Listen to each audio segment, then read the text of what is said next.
I'm going to ask everybody to mute your microphone and turn it on only when you are speaking. And please announce your name so that we have it for the record. Okay, I'm going to turn it over to Alex Ortiz for the roll call. Okay, thank you. And just another reminder for all the board members, if you would please keep your cameras on during the duration of the meeting. We just need to have that on to maintain quorum. All right. Sue Croft. Heather Newsbaum. Here. Carol Willis. I'm here. Antonio Gracia.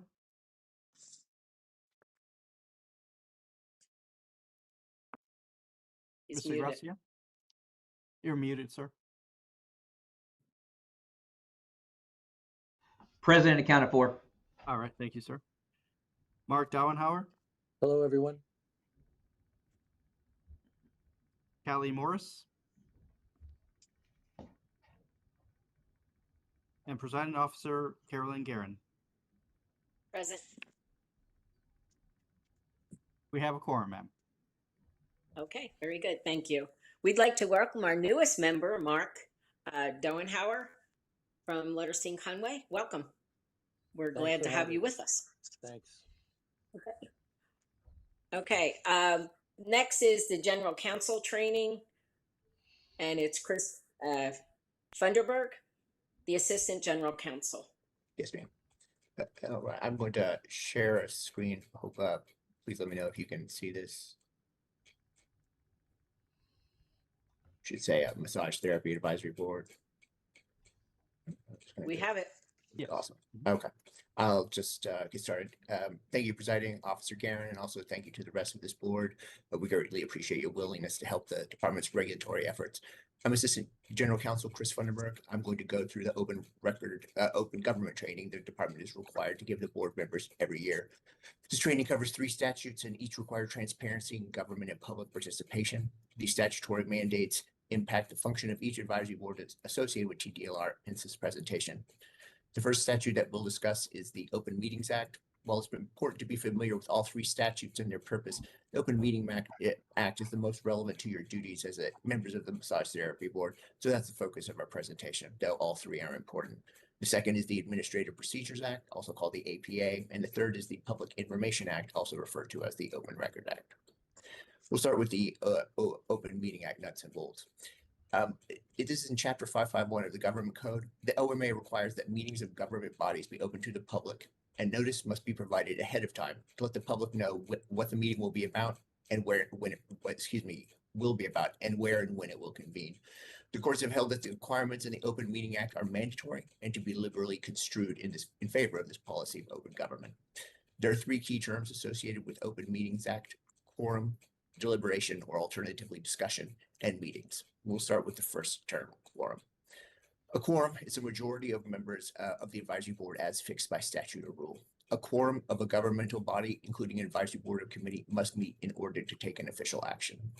Second term is deliberation, or alternatively discussion. It means a verbal or written exchange among a quorum of a governmental body or between a quorum of a governmental body and another person concerning an issue within the jurisdiction of the governmental body. And the third term, meeting. A meeting occurs anytime a quorum of a governmental body engages in deliberation or discussion regarding public business or public policy over which the governmental body has supervision or control, or anytime the body takes formal action. If the governing body takes formal action, which requires quorum, or if the quorum engages in deliberation, either occurrence is classified as a meeting. Once that threshold is reached, the notice requirements of the OMA attach. Now we'll get into a discussion of notice.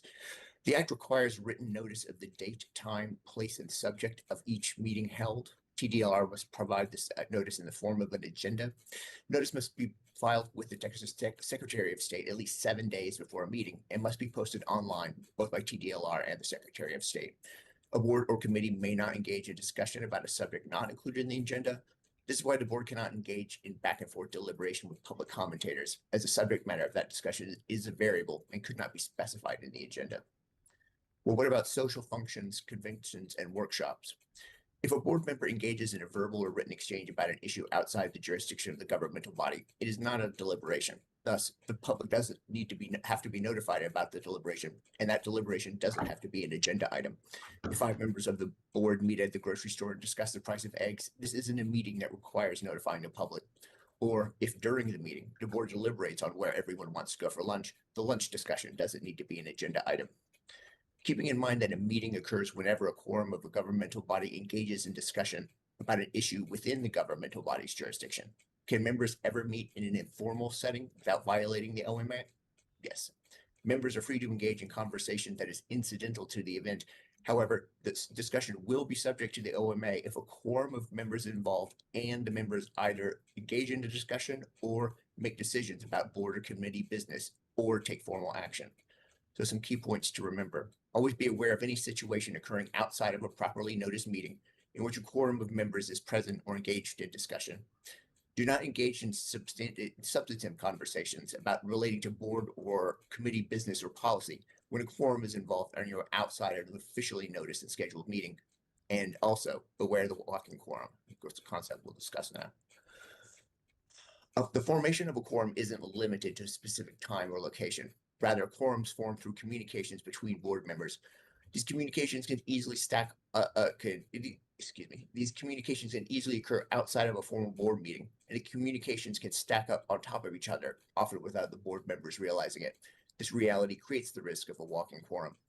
A walking quorum occurs when fewer than a quorum of members engage in discussion about official business and then communicate these discussions to other members. While fewer than a quorum of members participate in the initial communication, subsequent communication with other members will result in a quorum discussing official business outside of a public meeting. For example, on a 5-member advisory board, 2 members exchange phone calls and emails expressing thoughts on an upcoming rule change and exchange research that they have individually performed regarding the issue. One of the board members subsequently forwards the exchange to another member. The members have now engaged in a walking quorum by engaging in a small group discussion outside of a properly noticed board meeting. So walking quorums can occur during conference calls, video conferences, hallway discussions, emails, text messages, and other new technologies. The walking quorum concept, combined with newer technologies such as X or Twitter, Facebook, and instant messaging, raise new issues about meetings and compliance with the Open Meetings Act. So the best practices to avoid a walking quorum: members should not meet in small groups, discuss board or committee business, and then communicate those discussions to other members. Send emails or text messages to a quorum of members regarding official business, even if each email is addressed and sent to each member individually. Create posts on social media about board business where a likelihood exists that a quorum of members could participate in discussions, or ask a quorum of members, even on an individual basis, for feedback or comments on board or committee business outside of the public meeting. This is also called polling, which is essentially conducting an informal vote on the issue. So some guidelines for open sessions. A board or committee is limited to discussing specific items on the agenda. During the public comment portion of the meeting, members of the public are given an opportunity to speak, and the presiding officer may set reasonable limits on commenters. A member of the public or a member of the board may raise a subject that has not been included in the agenda. However, any discussion of the subject must be limited to a proposal to place the subject on the agenda for a future meeting. Excuse me. To avoid violating the act on the basis of insufficient notice, members should limit discussion to the specific agenda items contained in the posting with the Secretary of State. Avoid allowing discussions regarding specific agenda items to wander off course into new issues that have not been noticed in the public. Not respond to or discuss issues that are raised during public comment but which are not on the agenda. And specifically identify items for future agendas and communicate those items to TDLR staff. Now we'll get into the penalties and remedies for violations of the Open Meeting Act. So the OMA allows any interested person, including the media, to petition the courts to stop actions taken in violation of the OMA. The OMA also specifically states that an action taken in violation of the Act is voidable. Members who, there are also criminal penalties associated with that violations. Members who knowingly participate in a walking quorum or who knowingly participate in a meeting that is close to the public are subject to misdemeanor criminal penalties. The penalties are a fine of $100 to $500, confinement in county jail for 1 to 6 months, or both of the fine and jail time. So some best practices for avoiding these penalties. Avoid communications that involve a quorum of board or committee members about official business outside of a properly noticed public meeting. And during the open meetings, confine discussions to items specifically posted on the agenda. Now, the Open Meetings Act, as you probably can tell, is a complicated and complex area of the law. If you'd like to learn more about it, we've included some links to some very good Texas Attorney General research materials. But again, if y'all ever have any questions, please get in contact with TDLR's General Counsel's office, and we'll be happy to assist you. Now I'm going to move on to the next statute that we're going to be reviewing, the Administrative Procedure Act. So the purpose of the Texas Administrative Procedure Act, or APA, is to establish minimum standards of uniform practice and procedures for state agencies and to provide for public participation and transparency during the rulemaking process. APA defines a rule as a statement of general applicability made by a state agency that implements, interprets, or prescribes law or policy or describes the procedure or practice requirements of a state agency. A rule excludes a statement regarding only the internal management of or organization of a state agency and not affecting private rights or procedures. A rule includes a new rule, an amendment to an existing rule, and the repeal of an existing rule. There are multiple sources for rulemaking. It includes legislative changes, advisory boards, TDLR staff, 4-year rule review, which we'll touch on later, and a rule petition. We'll talk about a rule petition first. So the APA allows any interested person to submit a petition to a state agency requesting the adoption of a rule. An interested person is anyone who is a Texas resident, a business entity located in Texas, a governmental subdivision in Texas, or a public or private organization that is not a state agency, but is located in Texas. Here's a flow chart that kind of provides a top-down view of how the rulemaking process works. We begin with a rule ideas and drafting, and then this occurs within TDLR. We take a look at ourselves, the internal review and analysis step. Once we have a draft that we feel is ready for review by the governor's office, we send it on to them, as they require all proposed rules to go through their office before being published. Once we get to that stage, we place in front of the advisory board to get your learned experience as to whether these rules are going to work and whether we should make any changes. If all's well, or if we have to take them back and redraft, we'll start that process again. But eventually, hopefully, we'll get to the point where these proposed rules are published in the Texas Register. There's a 30-day comment period. We review the public comments, and then at a following board meeting, we bring the proposed rules back to you for your review. And also to discuss comments. If you're happy with the state of the rules at that point, we put them in front of the commission for their adoption. The adoption notice is filed, and then they become effective on their date of publication. There's also a 4-year rule review process. Every 4 years, all administrative rules within TDLR's regulatory jurisdiction are reviewed to make sure they're current. Nothing needs to be changes. Do we even need these rules anymore? When that occurs, we publish a notice of intent to review. Public has 30 days to comment. We compile these comments and make a recommendation to the commission whether we should keep the rules. The commission reviews the rules, and then we present it to the advisory board for any comments and see if you want to make any changes as well. Again, as you can tell, a complex and complicated area of the law. If you're interested in learning more about it, here's some research materials. But again, always we're available to assist as best we can. Just reach out to us. Finally, the Public Information Act. The Public Information Act, or Open Records Act, is intended to allow public access to information about the affairs of government and the official acts of public officials and employees. The act makes all documents, records, and other information relating to official business open to the public with some exceptions. Public information includes any electronic communication created, transmitted, received, or maintained on any device if it is in connection with official agency business. Courts have interpreted the act could be construed liberally in favor of granting requests for information. So what is a request for public information? The public may request copies of public information or request to inspect the information in the offices of the governmental body. Requests must be submitted in writing at TDLR. All requests for open records are processed through our online portal, TDLR Record Center. Once we receive a request, we must respond to it as soon as possible, no later than 10 business days. We can't ask why someone wants the records. We can only ask for clarification through our GC Open Records team. Now, there is a presumption of openness. However, there are some common exceptions. Certain information is required to be redacted from open records. Examples include date of birth, most email addresses, driver's license plates, VIN records, credit card numbers, and protected health and medical information. An OAG, Office of Attorney General, ruling must be sought to redact or withhold other information.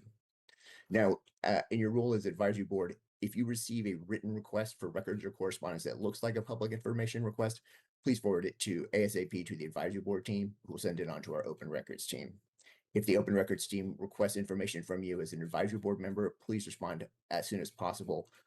No matter where we get the request for information, the 10-day business line applies as soon as we receive it. Again, complicated and complex area of the law. We've included some links, including a very good overview published by the Texas Attorney General. Again, if you have any questions or if you receive a what you think might be a request for open records, please contact General Counsel's office. I realize that's a lot of information in a short amount of time, but if you have any questions, I'm happy to try to answer them.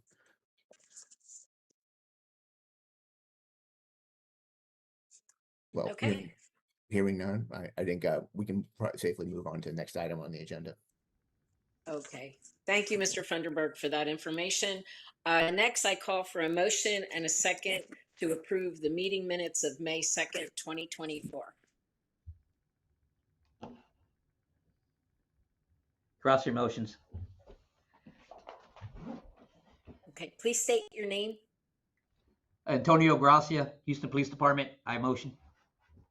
Okay, and I need a second. Heather Nussbaum, I'll second. Okay, thank you very much.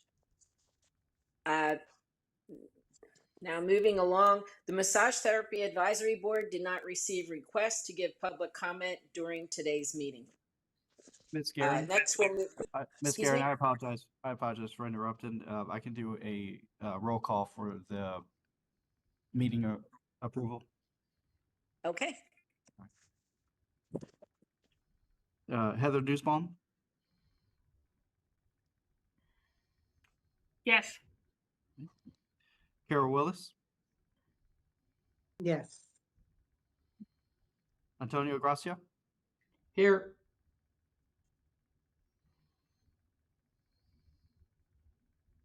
Mark Dauenhauer, Yes.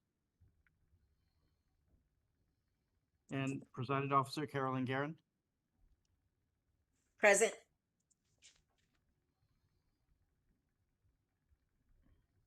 All right, the motion to accept the minutes has passed. Okay, very good. Thank you. Okay, next we move on to staff reports. Licensing Division is Regina Horton. Hi, good morning, everyone. My name is Regina Horton, and I am the team lead for the Health Professions team, and I will be providing you the statistics for the massage therapy program. So for second quarter fiscal year 2026, we issued 523 new licenses. 4,162 licenses were renewed, with 96% renewing online. The total population was 34,048. For our massage therapy instructors, fiscal year 2026 second quarter, we issued 39 new licenses. We renewed 194 licenses, with 99% renewing online, and the total population is 1,641. And for our massage therapy establishments, we issued 224 new licenses and renewed 247 licenses, with a total population of 3,489. And that completes my report. Does anyone have any questions? Okay, thank you for that, Regina. Thank Next, you. we have Education and Examination Division with Michael Strawn Ford. Good He morning, is Chair and the members. Director. Okay. Good morning, Chair and members. As introduced, my name is Ford Strawn. I'm the Director for our Education Examination Division. Recently took over here December of 2025, but had some time served in education examination before as one of our managers on our examination side. So I'll give you our division report. It'll be a little lengthy, and so if we could scroll down to that when you get a chance, Alex, I'll begin. There we go. So the first numbers you see on your screen is the continuing education provider numbers. What you'll see is a slight increase in both Q1 and Q2 and overall total massage continuing education providers compared to fiscal year 25. You'll notice a little bit of the opposite on a jurisprudence examination where we're slightly down across the board on jurisprudence examinations administered in the first 2 quarters of this year, about 100 less each quarter. So we'll scroll down. Next up is our pass rates.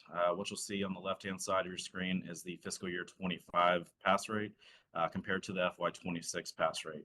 I want to call attention to, as you probably already noticed, that we are hovering around 70 to 72% most of FY25, and then you'll see a drastic difference of anywhere from 59 down to about 40% pass rate for FY26. I have a chart below that will kind of get into that a little bit more, so I will address that. There's been some changes that have impacted the pass rates overall in the industry. And below this, you'll see the total number of schools where we've slightly increased in a few of the months here. There's a little ebb and flow to who's approved and not during that time. But really kind of maintained an almost average of the same amount of massage schools in the industry between both fiscal years. Just scroll down a little bit more for me, Alex. Appreciate it. And when I talked about the pass rates, this is where we're trying to do is give better information. I know it may be difficult to kind of see on your screen here. So what I'll try and do is just parse out the information for you in general. So what you have in the middle of the screen is kind of a line chart showing the average pass rate for each of these. For each of these time periods. This is from September to March. And the reason I highlight this is the drastic difference we saw in the pass rates before. You'll notice that in November, we ended the Chinese simplified Chinese examination offering for the massage therapy examination. What we found was that the Chinese examination had a higher overall pass rate than Spanish and English. English sits around, about 50% pass rate. Spanish sits around 20%, whereas the simplified Chinese offering was raising that pass rate overall to about 70 to 80% pass rate overall. You'll see a spike in there for February after we ended the examination. There was an exam that was taken prior that got held up. And once it was released, it was a pass and then ended up causing that 100% spike. But that's just one examination that was just held up by our system. But this is what we've really seen overall. And there's a lot of things we could take away, a lot of assumptions that could be made here as far as, why these things are happening. And those are all questions we're asking ourselves internally to really look at the data.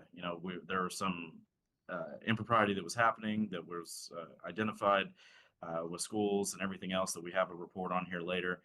But I just wanted to really kind of break down this, give you the idea, give you the tools, and really see what was causing that impact. There were no major changes to the examination, the questions, or anything else. And there is no difference in the examinations between them. They're just translated between the two. So when you look at this, and we had a Spanish rate that was around 20% versus the English around like 55% pass rate, those are the same examinations, just translated. So if you just scroll down a little bit more, on to our next part. And then this is our program updates for our division. One of the things I wanted to highlight, and this is something that's been sorely needed for years, which is the student hour character limit. Thank you for zooming in earlier. This has been updated to 6 characters. So what this means is that for years, if a student had, let's say, 12 and a half hours, you couldn't enter 12 and a half hours. It had to be 12 hours. And so that was a big delimiting factor within our PALM system. And so now let's say that student has, 12.5 hours. You can actually enter that 12.5. You can enter in, 100.5. And so it really gives us a better clarity. It gives the schools the flexibility that they really need to be accurate with the school's hours and their reporting in there. So we're excited to release that to everybody. But the next section here is lawful presence. As you all know, in January 28th of this year, no, you were on it. Sorry.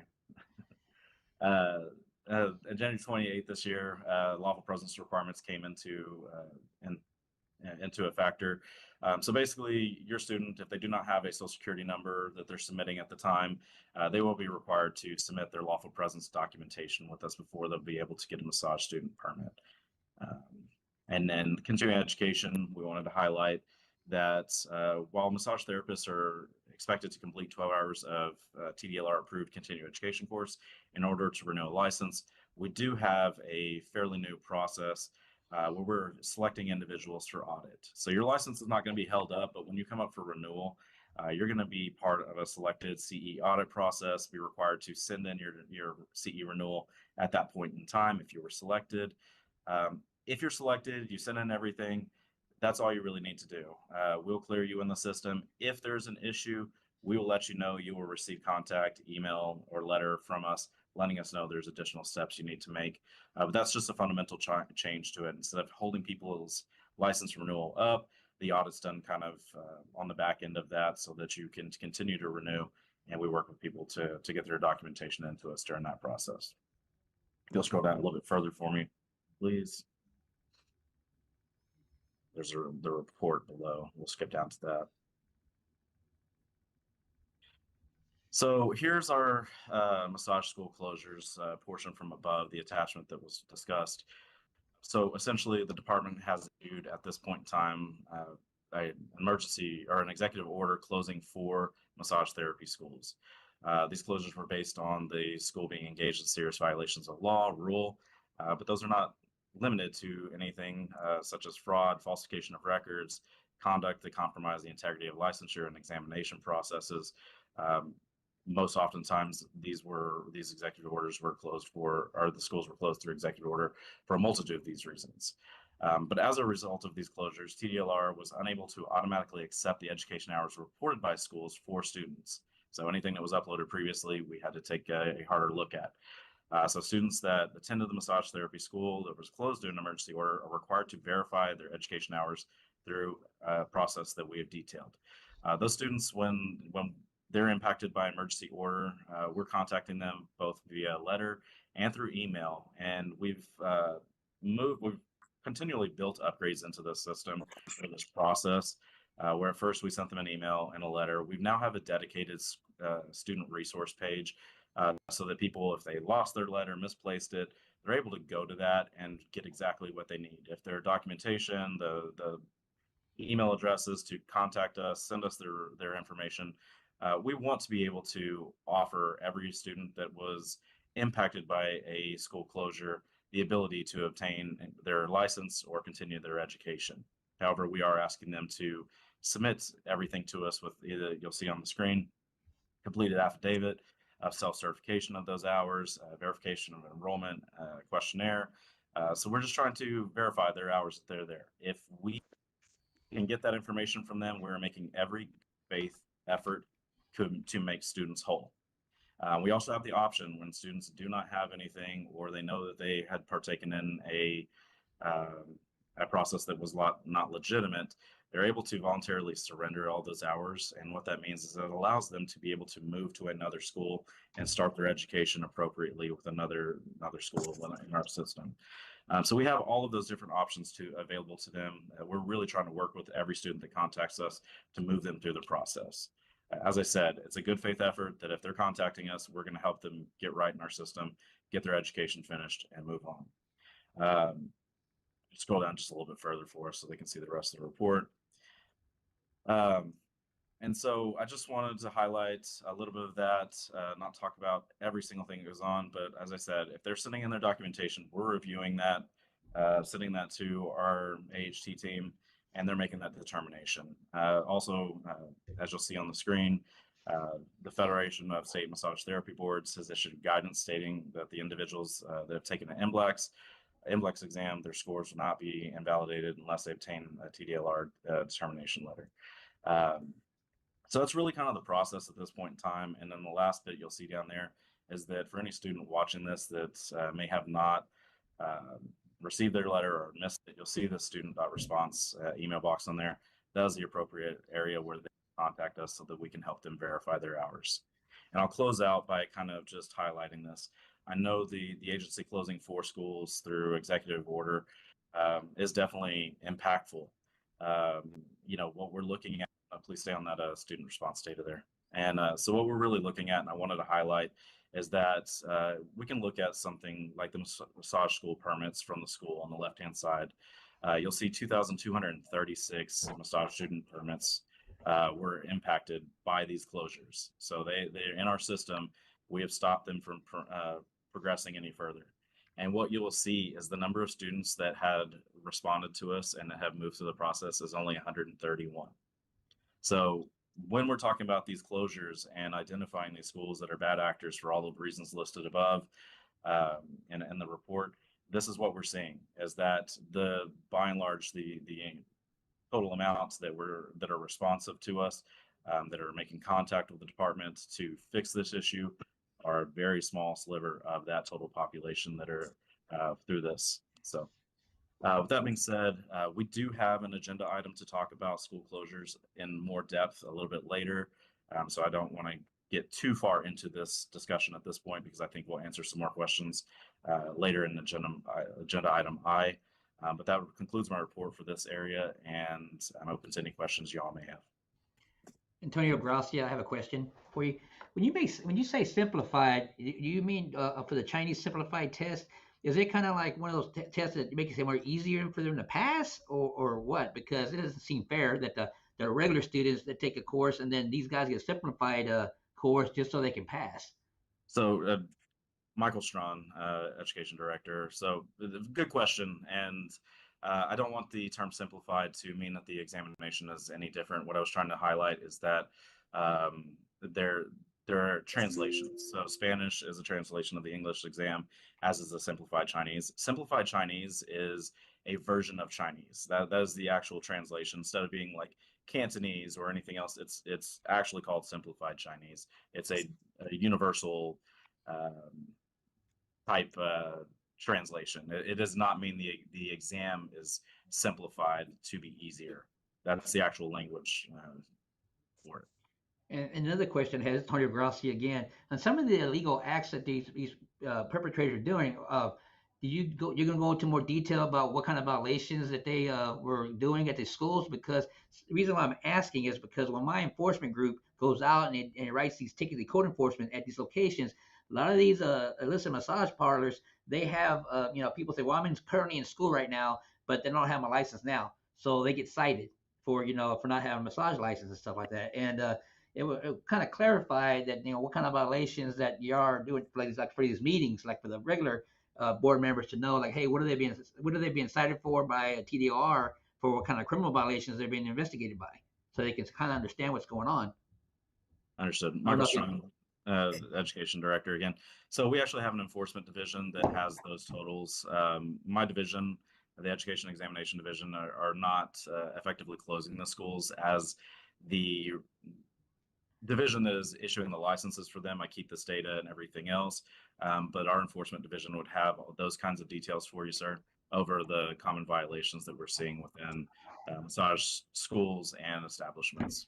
Ford, if I could jump in, Elizabeth Salinas, Stritt Matter, Assistant General Counsel, TDLR. I just want to clarify, TDLR is a regulatory agency. We do not investigate crimes. So the statistics that you see or hear from the agency are based on regulatory infractions as dictated by statute and rule. So in response to your question, as Ford said, there are statistics related to that with regards to specific schools. We cannot comment on specific schools.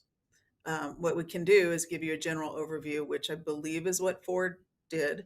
But if you have additional questions when we get to the agenda item on Austin Massage School, you're welcome to ask the question. Thank you. Heather Nussbaum, I have a couple questions. Michael, for the Spanish, I know you guys can only guess and assume, but is there, from a percentage, 20% is a pretty drastic difference between the English. Is there any idea why those numbers? Is that kind of standard to have that kind of variant? Michael Strawn, Education Director. So excellent question. And unfortunately, the Spanish pass rate's not identified on this chart. I'm just telling you what it was because I know it offhand. So if you're looking for it on here, I just wanted to say that it got left off, unfortunately. That is a good question, and at this point in time, I don't have an answer for you. It is something that I will tell you as the new director here, we're trying to look at our data that we have in schools, and their examinations, their pass rates, and everything to not only put information back in the advisory board's hands and the industry's hands about how to improve their pass rates, help their students become more successful, but also for us to identify potential issues or things that we need to do better. If there is an issue with how we're conveying the needs to our schools that are teaching students in Spanish, we have auditors on staff that are part of our team that actually their mission is to help educate schools as well. So there could be a litany of reasons. It could be multiple issues causing that low pass rate.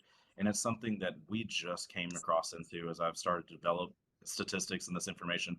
You've never seen this breakdown before. So it's fairly new information even to us as we start looking at this.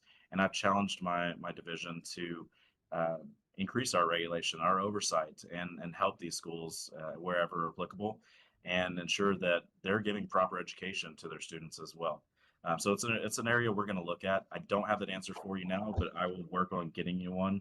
Hopefully by the time we have our next advisory board, I have a much better answer to that question for you. Okay.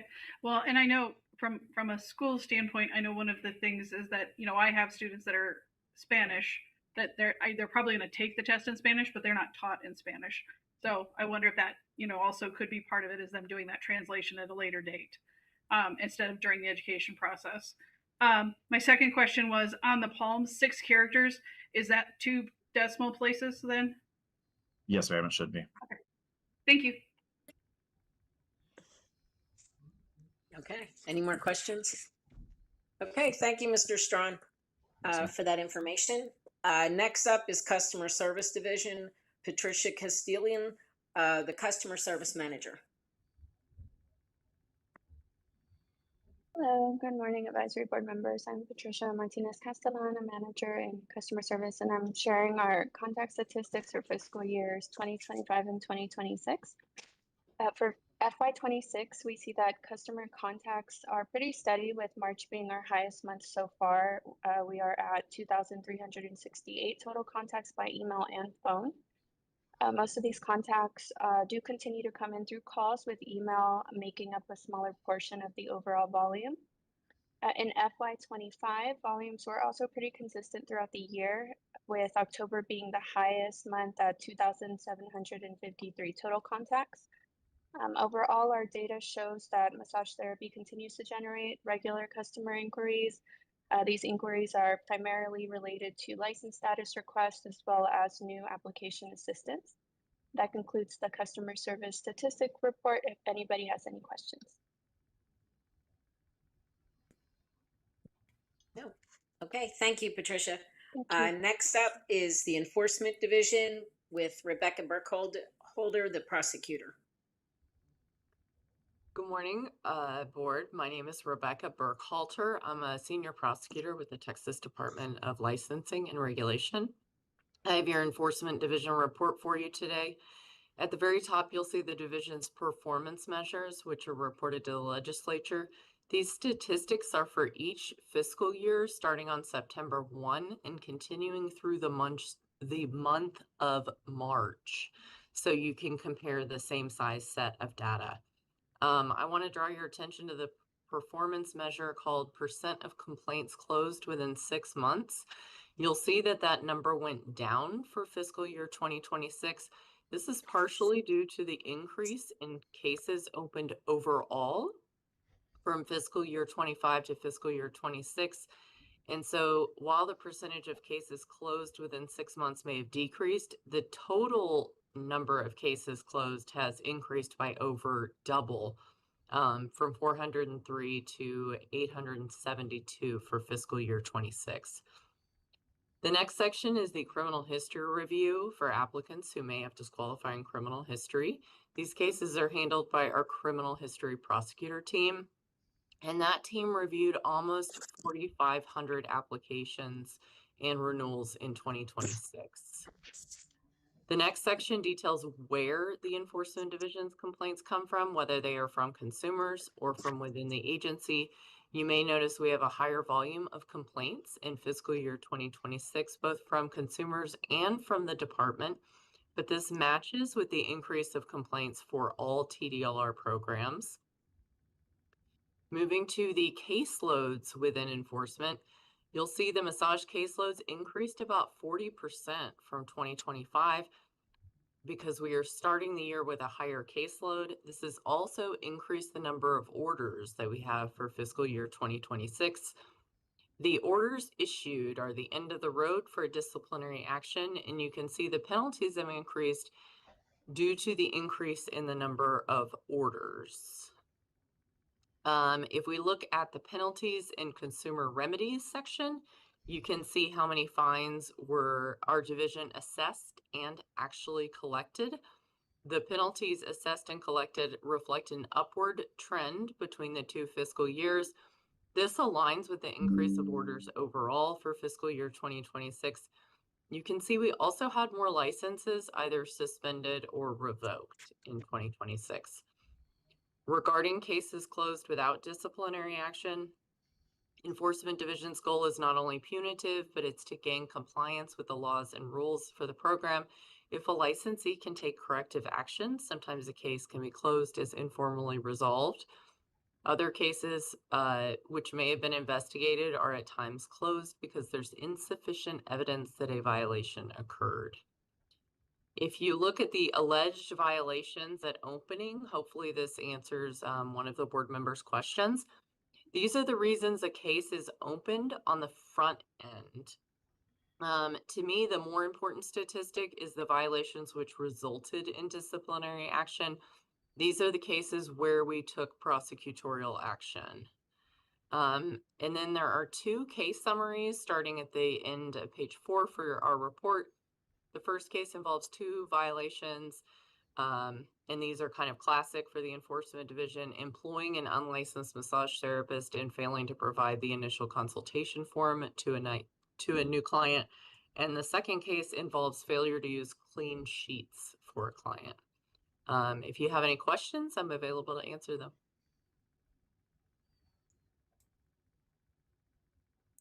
Okay. Thank you, Ms. Burkhalter. Next up is the Compliance Division with Jerry Gonzalez, the Massage Therapy Program Specialist. Good morning, Madam Chair and board members. My name is Jerry Gonzalez, and I'm with the Compliance Division, here to present the report for you guys.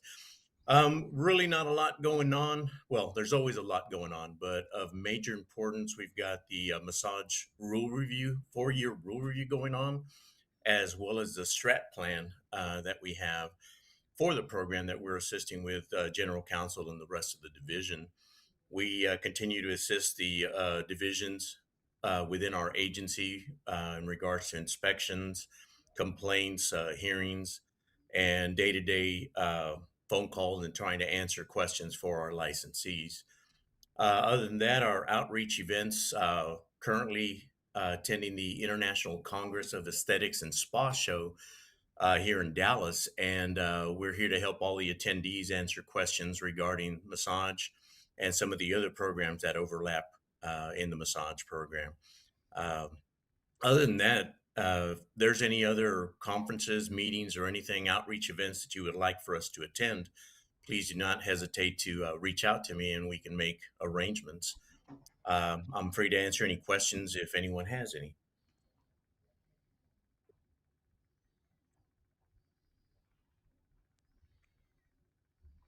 Well, thank you very much for your time.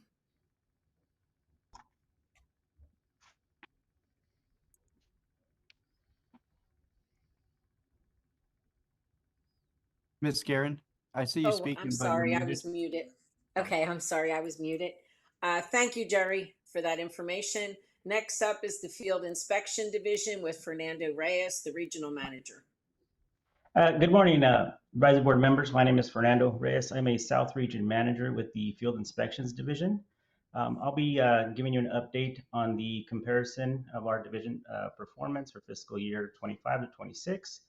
I got a few stats just to go over. If you see on quarter 1, we had 280 inspections completed fiscal year 2025. We increased that number to 300 completed, and this is for establishments. Massage school was a little bit less. Fiscal year 25 went to 24, and then 26 is at 14. This report was generated through the second quarter of 2026. So if you go to that second block, quarter two, 522 for the fiscal year 2025, and then fiscal year 2026, 355. Again, massage school, 9 and 7, 7 being the fiscal year for 2026. Total completion so far for fiscal year 2026 is 861 completed establishment inspections. School inspections are sitting at 23. If you look below that, you'll have violations corrected on site. Again, I'll just highlight what's in the current fiscal year at 53 violations corrected on site. And then massage school inspections, fiscal year 2026 have 2 violations corrected on site. Next section would be the top violations that we're going to go over real quick. For establishments, fiscal year 2025, I'll just highlight the top ones. The top one for FY25, 11782, failed to maintain a list of current of all establishment employees and contractors with a full name and license number and expiration date. Fiscal year for the school violations that same year, 11768J. Each massage school must maintain a master record of attendance, clearly indicates the number of scheduled hours each day and the hours absence for each student. Moving on to fiscal year 26 for establishments, top violation 11782H2, again, failed to maintain a current list of all establishment employees. That one was issued 209 times. If you go down the second block of the top school violations for fiscal year 26, 11750, a massage school must properly account for the hours granted to each student in a manner prescribed by the department, and that was sitting at 4. And that concludes my report. If you have any questions on these violations, I'd be happy to answer them. Okay, thank you, Mr. Reyes, Thank you, for that information. All right, next up is our agency update with Susanna Coltrone, the Chief of Staff. Good morning. Thank you, Chair. Good morning, members. I'm going to give a broad advisory agency update to the board this morning, as it's been just over 2 years since you all last met. A few highlights. As of September 1, 2025, TDLR now serves over 1 million licensees in the state of Texas. In fiscal year 25, the agency fielded more than 12,000 consumer complaints and conducted more than 7,000 investigations, resulting in more than $800,000 in consumer restitution. As a result of the 89th legislative session, TDLR now oversees the operations of the Texas Lottery and Charitable Bingo. In fiscal year 25, the Texas Lottery generated $1.8 billion for the state from a $7.91 billion revenue in total sales. The vast majority of this revenue is dedicated to supporting public education, as well as the Fund for Veterans Assistance to support grants for organizations serving Texas veterans and their families. The agency has been working on our strategic plan for fiscal years 2027 through 31. We're now in the final stages of it, and the strategic plan serves as a roadmap for the agency, outlining our objectives and the actions the agency will take to achieve them. Our licensees and the public had opportunities to provide input, both in person. We held sessions in San Antonio, Fort Worth, and Houston. We also had a virtual session that was hosted from our home base here in Austin in April. The plan will be presented to the TDLR Commission on Wednesday, May 20th for consideration and possible adoption before filing on June 1st. And our update for the TDLR new licensing system, replacement project, which we refer to as CORE, is a 3-year project. It consists of waves of implementation for groups of programs. So all of the programs will be on one platform, bringing efficiencies and modernization to our licensees. To date, the project has completed the first wave, with 3 small programs going live in April. And successive wave launches will be scheduled throughout the 3-year period until the project's completion. So that concludes my agency update. I'll be happy to answer any questions that you may have. Heather Nussbaum, is the new payment platform for licensees to renew, is that part of this process, the new integration? Yes, the platform will take payments. Thank you all. Any other questions? Okay, thank you, Ms. Coltrone. Next, I think we already discussed, I don't know, regarding the development of TDLR's new licensing system, a time frame for when it will be launched. Susanna just gave us that information. Next up is Elizabeth Salinas Strittmeyer and Chris Funderburg for the Assistant General Counsel. Ms. Guerin? Yes. If I might interrupt, I apologize. I just wanted to make sure that if we can circle back to agenda item E for public comment. I think we were just about to start that, and we went to the roll call for the minutes approval. I just wanted to make sure that we addressed that in the meeting. Oh, okay. So the Massage Therapy Advisory Board did not receive any requests to give public comment during today's meeting. Okay, thank you.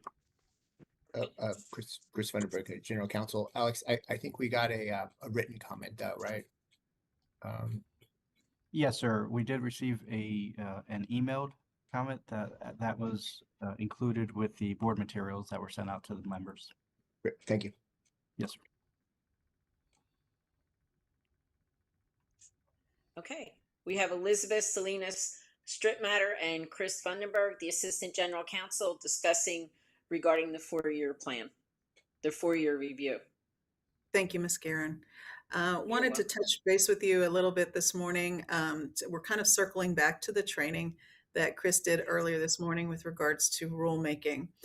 Those of you who are new to the board and those of you who have been on the board before will start to see this rulemaking process play out in real time with the 4-year rule review. So as previously mentioned, we have recently concluded phase 1 of the 4-year rule review for the massage therapy program. That consisted of a review of the rules as they are currently written. And we received comments related to the rules as they are currently written, which were then provided to our management team and also to the commission. And the decision was made to re-adopt the rules as written. That's standard practice at TDLR, and everything that we did with regards to the massage 4-year rule review followed the same track that every program follows. So what has happened essentially is that we have readopted the rules. They remain in place in Chapter 117 for the massage therapy program. Phase 2 now begins. Phase 2 is when Chris and I get together and we look at all of the comments that we've received, both from the public, internally from the various divisions, and ourselves as GCs on the program, to determine what changes, if any, are needed within the rules as they're currently written. This was a fairly lengthy process that took place. It's ongoing, but it began in the late fall of 2025. And what we did was we gathered all of the public comments that came in during the phase 1 rulemaking. And we combined those with all of the comments that we've received from the various divisions. We conducted 3 lengthy meetings with various divisions to get their input on where the problems are in relation to the rules, where we might need some clarification, whether we might need some repeal of the rules. What we then did was we broke those down into sections. And Chris and I are going to take the rule review in sections. The first section, the first thing that we did with the rules work group was to meet with the rules work group approximately 2 months ago, 6 to 8 weeks ago, to get the rules work group input on what they think we should focus our rulemaking efforts on. Then what Chris and I did is we went back and we created sort of a list of rules that have been asked for sort of just generally. And the categories that we will see some rulemaking engagement is sanitation in relation to all license types, rules relating to massage schools, rules relating to individual massage therapists, and rules relating to, if you'll just give me 1 second. I had my memo here, which I cannot find. Here it is. Massage establishment rules that need addressing, school rules that need addressing. And then of course we have a general need for some rules that have come up over the past couple of years, including a clarification of the definition of what a massage establishment is.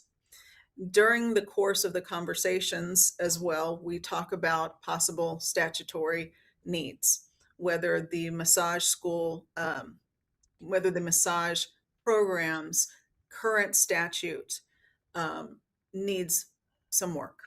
And so I'll talk about that in a minute. But with regards to the rules, the process is this. Chris and I have begun drafting in different sections. As we finish a section, we then send it off to our divisions for review of proposed rules.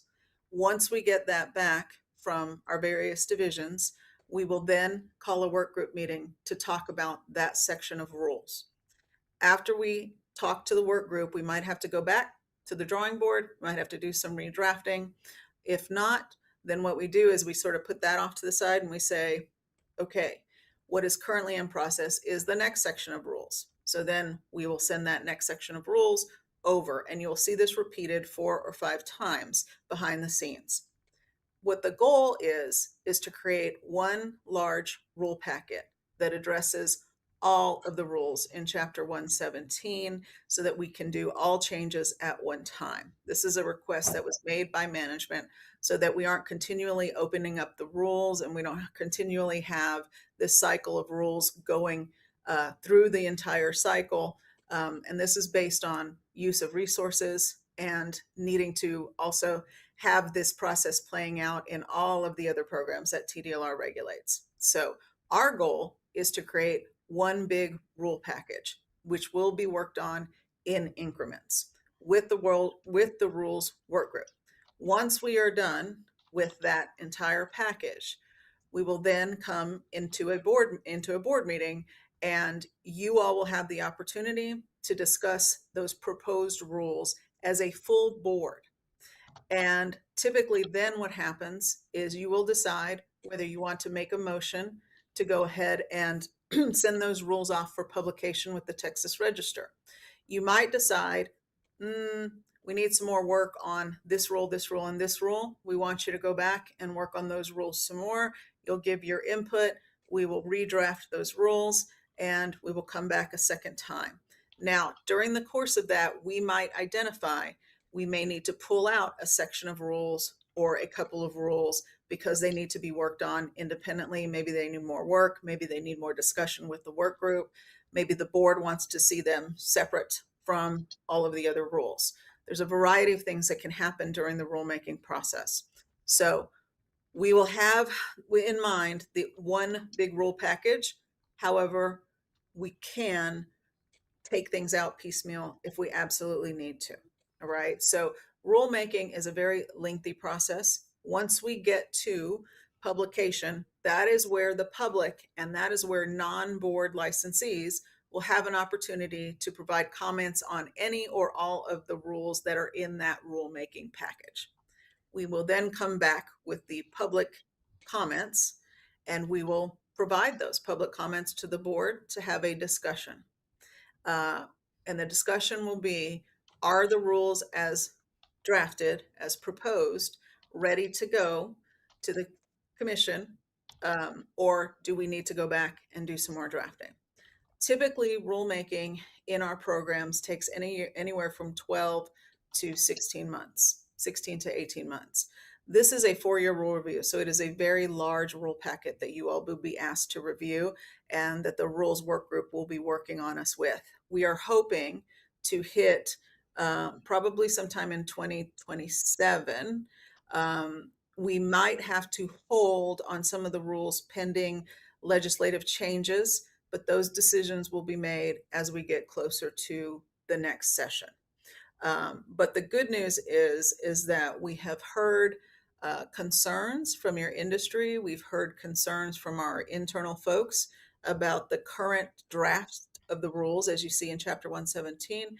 And it's Chris and I's job to go back and to redraft so that we are keeping up with concerns in the industry, and also to clarify any language in our rules which is outdated, which is not clear, which is confusing to our licensees, and make those rules better so that your industry has a clearer sort of view of what they are required to do as licensees.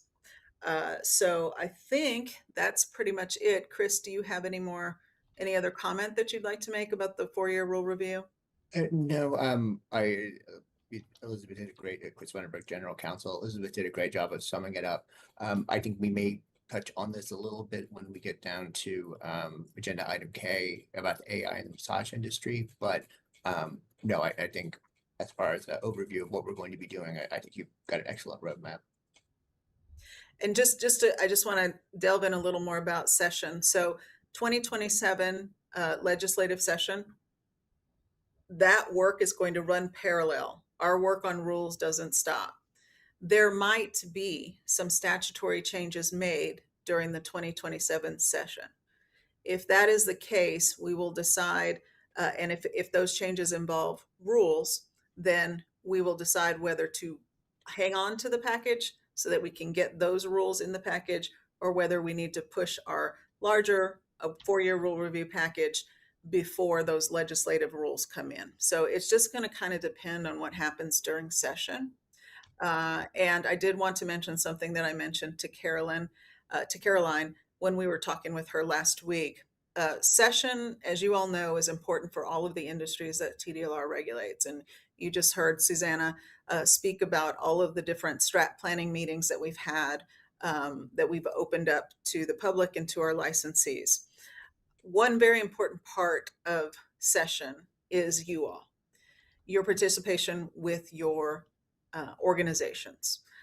You all are the ones who have, the sort of the frontline view of the statute, and you and your industries should and can work together to make proposed legislative changes to those legislators directly.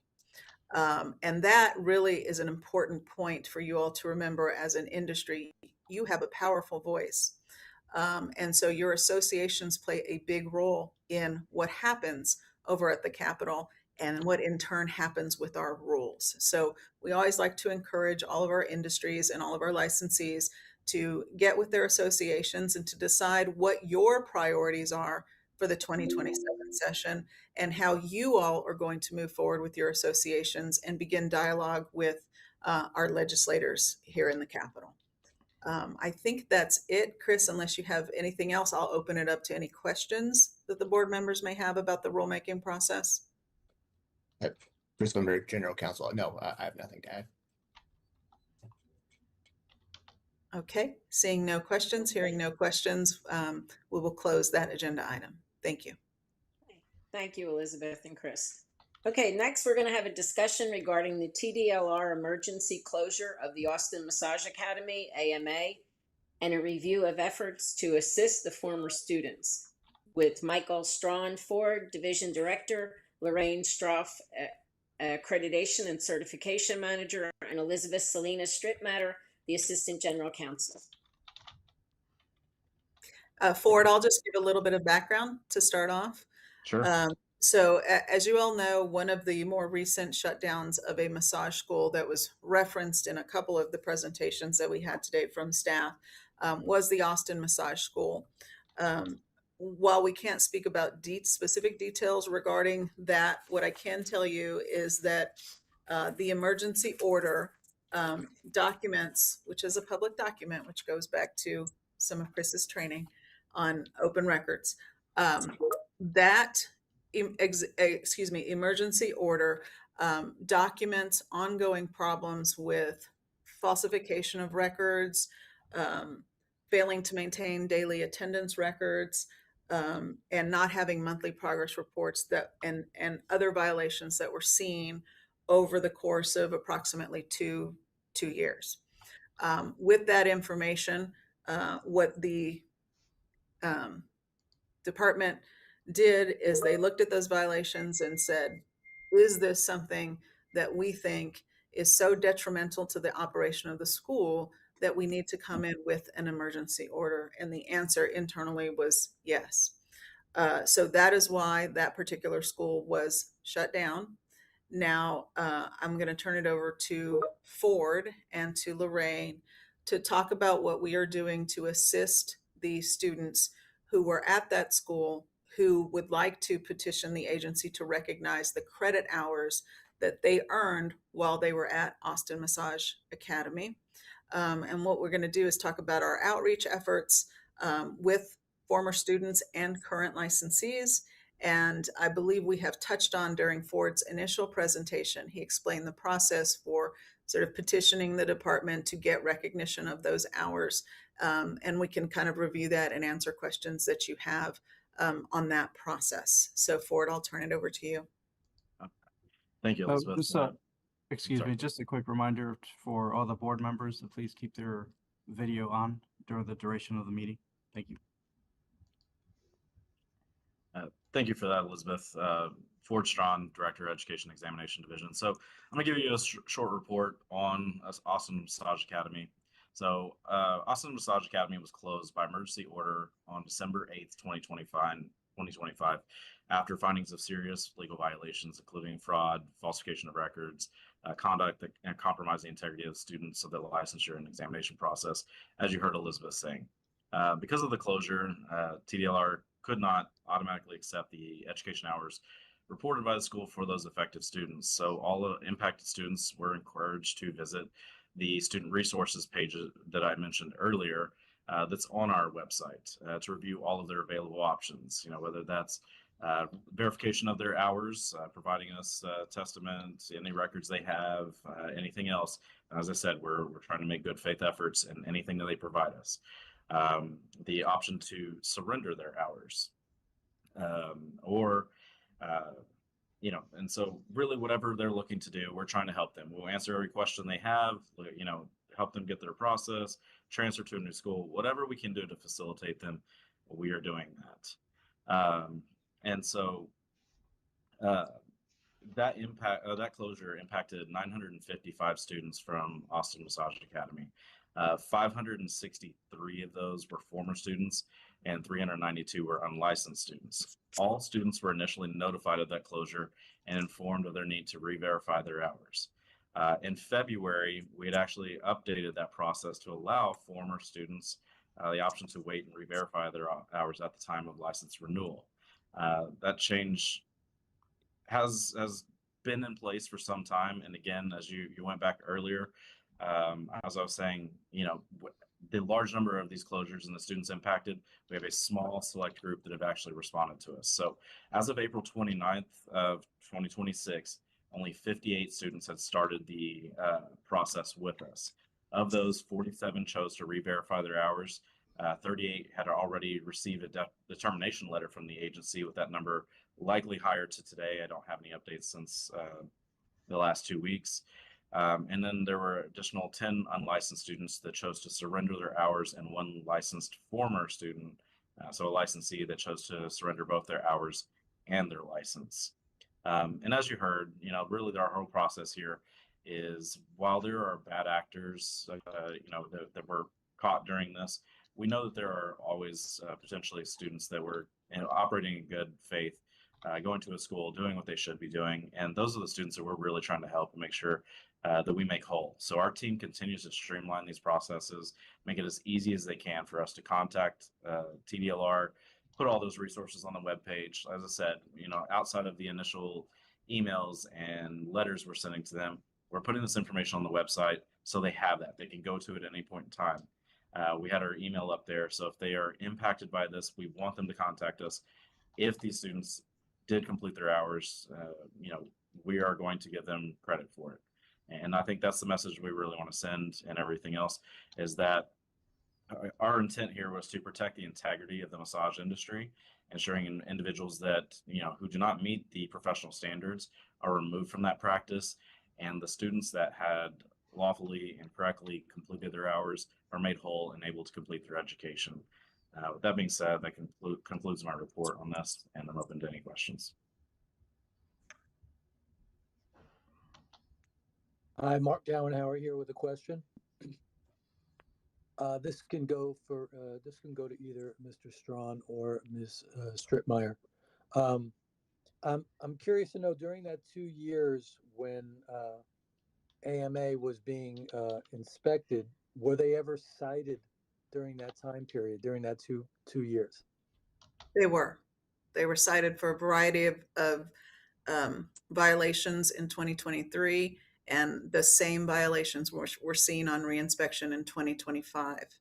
So they were provided with ample opportunity to come into compliance over the course of time. And when we saw the ongoing and continued violations, that began the discussion of how do we address this issue. As Ford has said, we're trying to protect the integrity of the industry and to ensure that all licensees meet the same standards. Because as you all are aware, massage is one of those industries where if you don't know what you're doing, you can hurt somebody. And so those are some of the considerations we have when we are looking at closure. But yes, those those violations were seen repeatedly. And when we see violations repeatedly, that gives us some valuable information with regards to whether somebody is wanting to come into regulatory compliance. Thank you for that. One more question, Mark Dowenhauer. During that time period, well, actually, no, my real question is there any information or knowledge as to whether or not law enforcement was in... Hold on. Sorry. Hi. Was there any time since or during or since the closing that law enforcement has been involved in this case? I am not aware. I do not know the answer to that question. I can send a message out to see if anybody during the course of the meeting, if anybody has the answer to that question, because sitting here, I do not know. Okay, well, thank you very much. Appreciate it.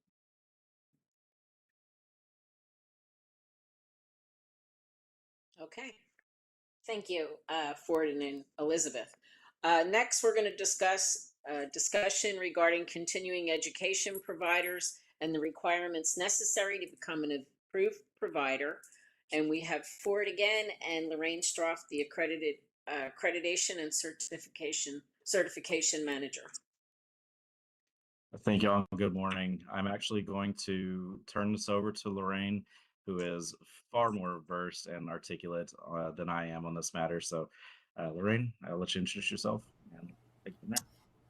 Good morning, board members. I am Lorraine Stroff, and I work directly with the massage therapy schools in our education and examination division. I'm just going to briefly give you an overview of the requirements to obtain a CE provider license, which of course includes the application and a brief description of the capabilities of developing and instructing continuing education courses. And they also have to have a clearly defined business plan, especially emphasizing those policies regarding refunds, cancellations, and that type of information. If a course is going to be taught regarding massage therapy techniques or the manipulation of soft tissue, then that does require a massage instructor license. If the course is not related to any of that techniques or manipulation, then they are not required to hold the massage instructor license. The curriculum covers a variety of topics which are defined in Chapter 117. And those cover anything, again, from the manipulation of tissue, business practices, ethics, and those are just to highlight a few of those things.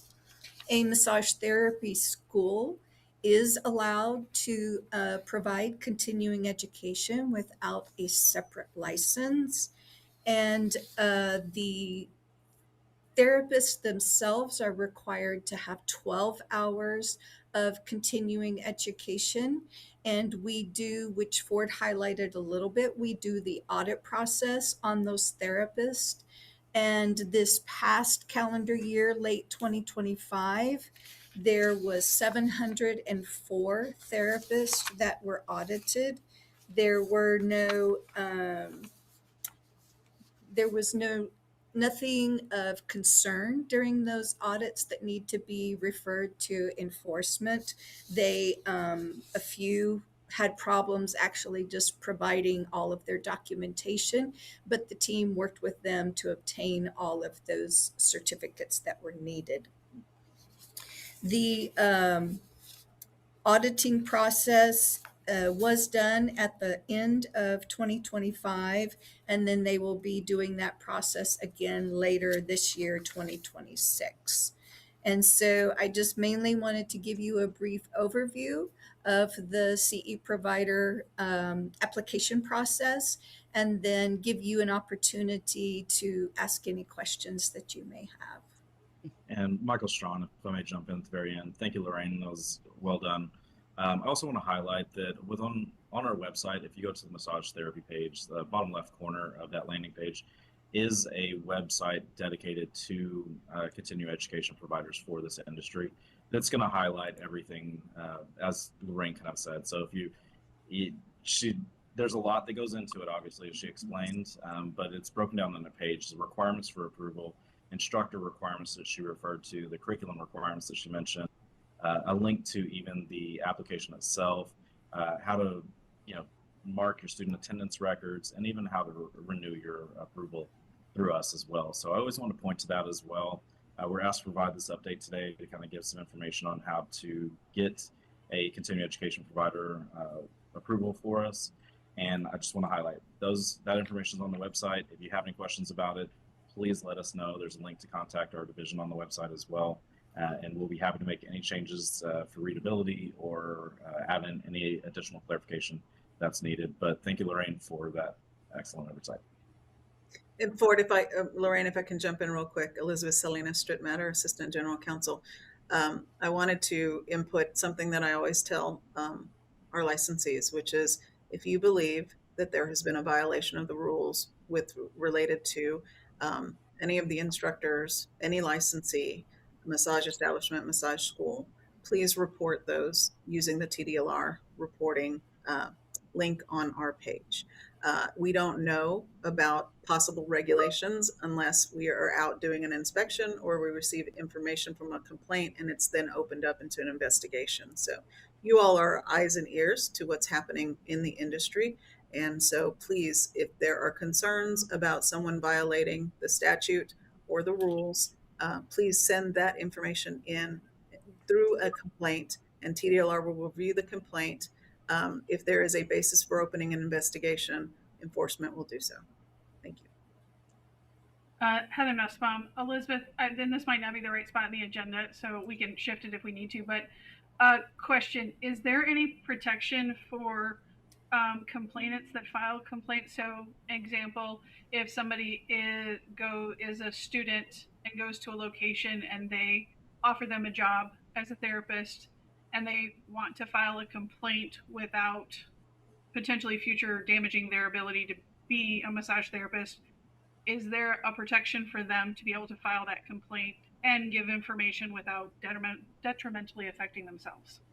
There is no confidentiality in any of our statutes, including massage or in TDLR's enabling.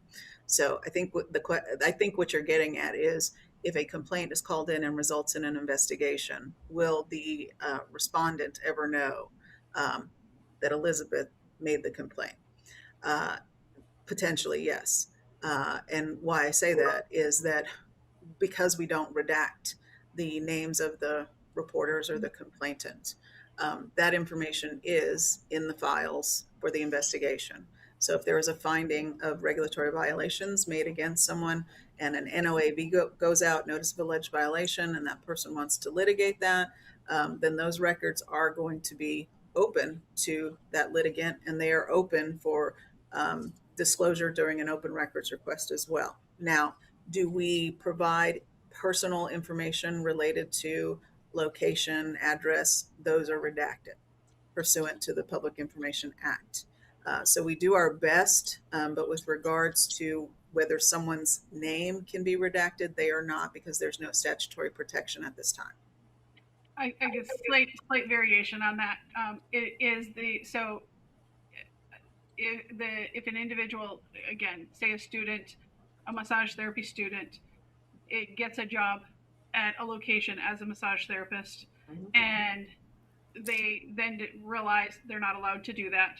They aren't aware of that. Then they find out that they're not allowed to do that, and they file a complaint. In essence, they were in violation of the law because they were working without a license.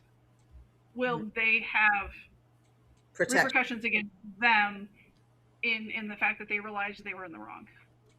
That is actually a question for enforcement. I don't know if Rebecca Burkhalter is still on, if she would like to take that.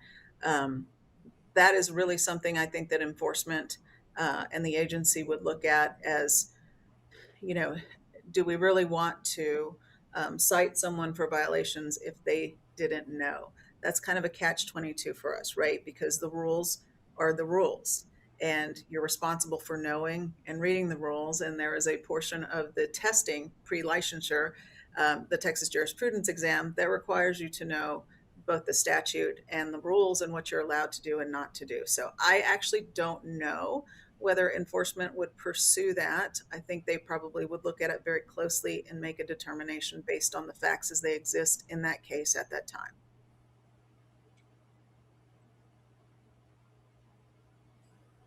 Okay, any other questions? Okay, thank you, Ford, Lorraine, and Elizabeth. Next, we're going to have a discussion regarding AI in the massage industry and possibly an appointment of a work group to study this matter with Chris Funderburg, the Assistant General Counsel, and Jerry Gonzalez, the Massage Therapy Program Specialist.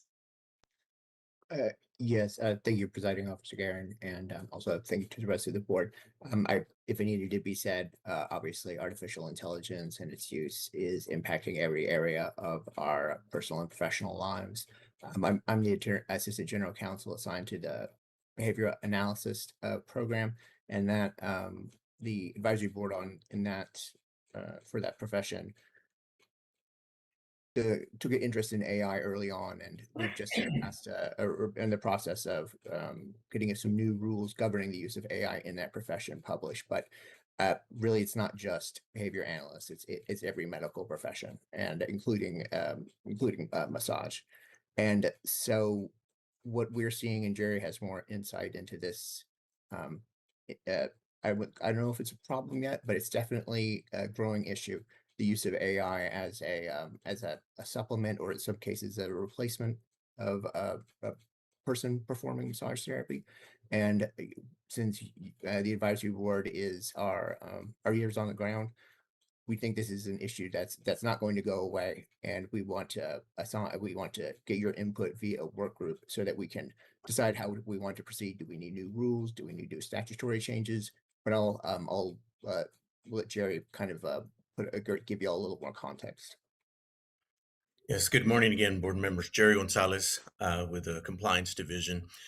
About a year ago, give or take, we started hearing different reports or getting calls about machines actually performing massage. So there's a couple in Texas, there's one in San Antonio, I think it's called Escape, AESCAPE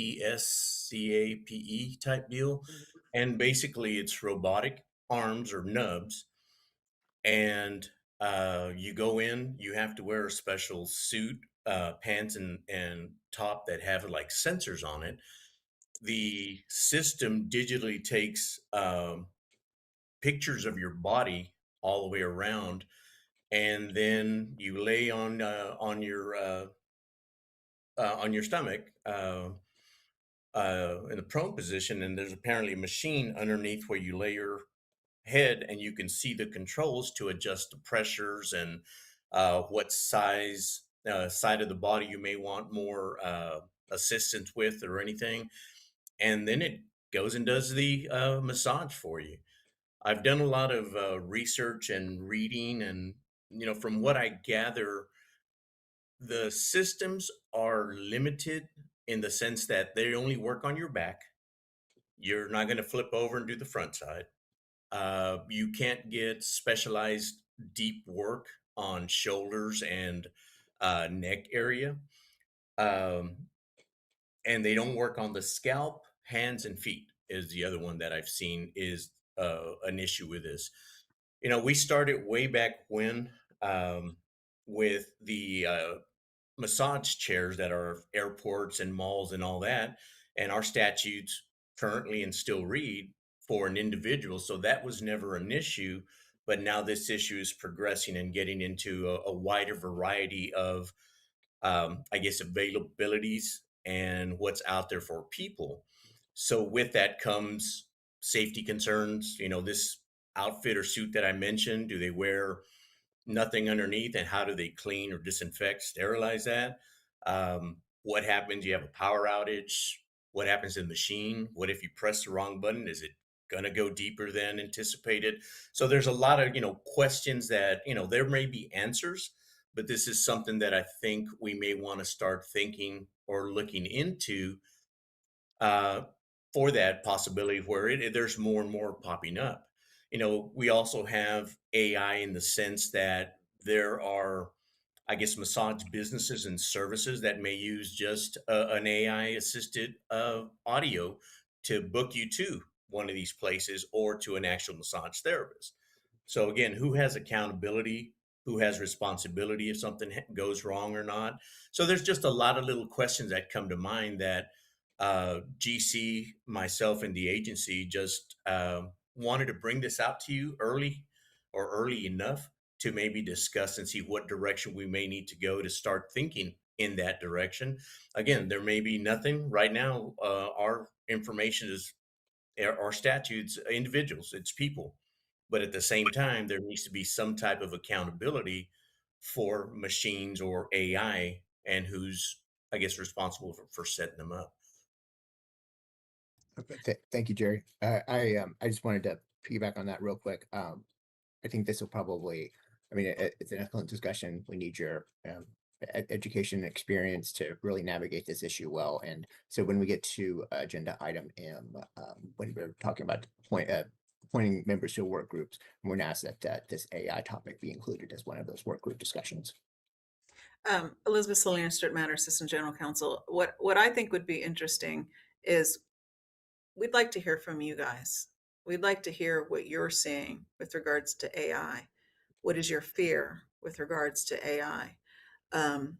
Tell us what you know is happening in the industry, because as Chris noted, this is happening across professions and in our personal lives. Being the eyes and ears for the department, what are you all seeing? And are you aware of things other than what Jerry presented, we're aware of with the robotic nubs that are providing massage? Are there other things using AI that you're aware of that we perhaps don't know about?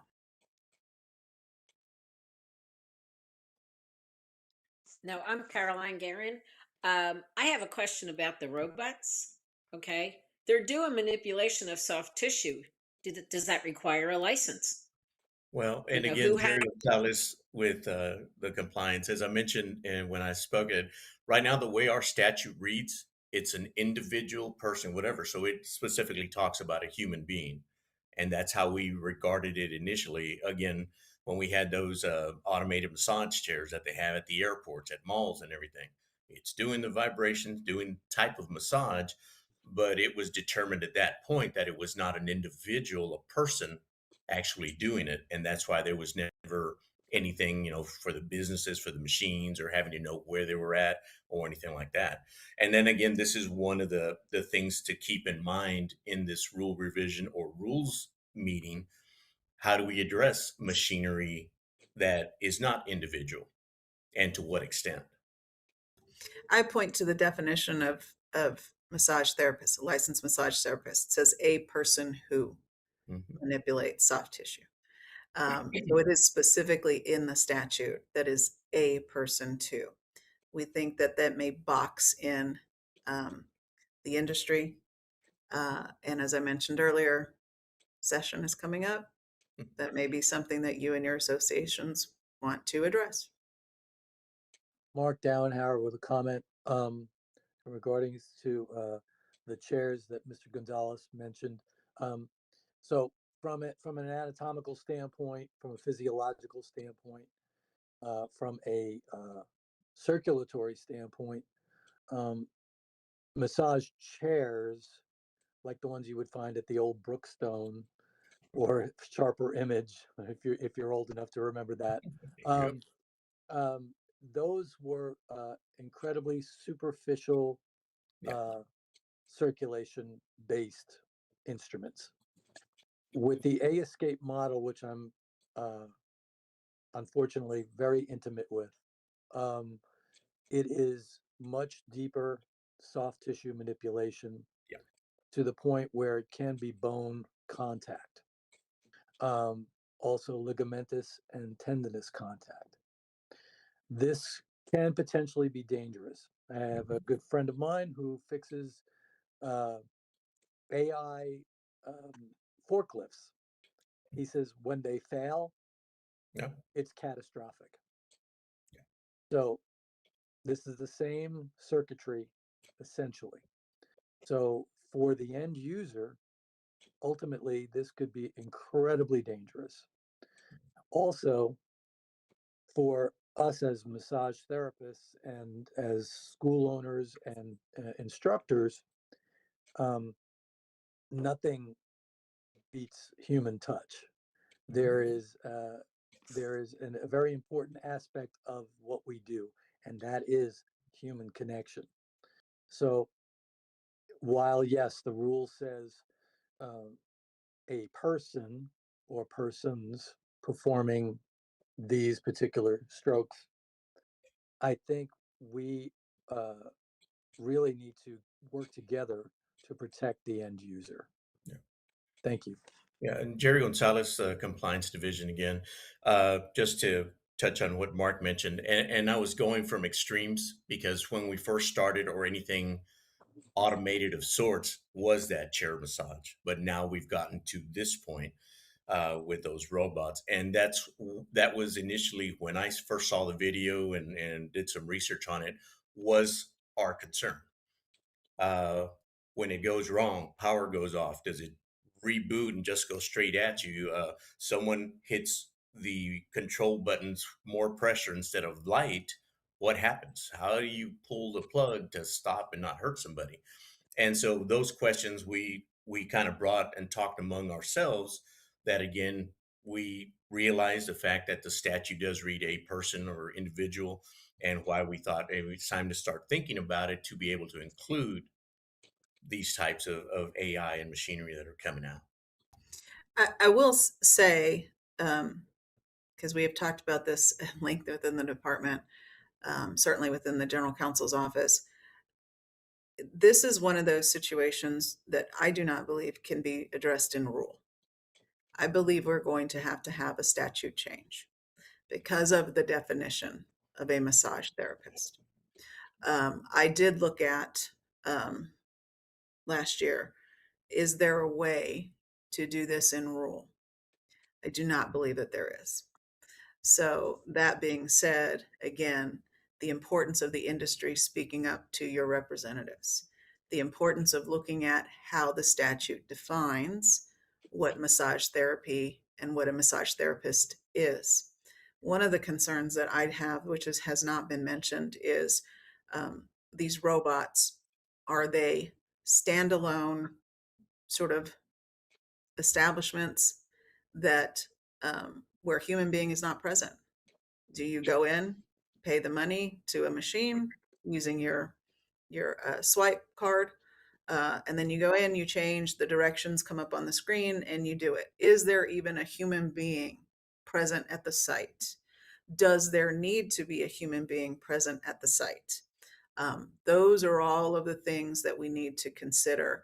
What I would suggest is what Chris I think has suggested or hinted at, which is, and we'll get to it, is a work group that can begin looking at this issue, looking at the different ways that AI is being pondered or is actively being used, and how does our statute tie into that? Because our rules in Texas Administrative Code Chapter 117 come from statute. And so if we want to see this being addressed directly in the industry, I do think, sitting here today, that we are going to have significant statutory amendments made.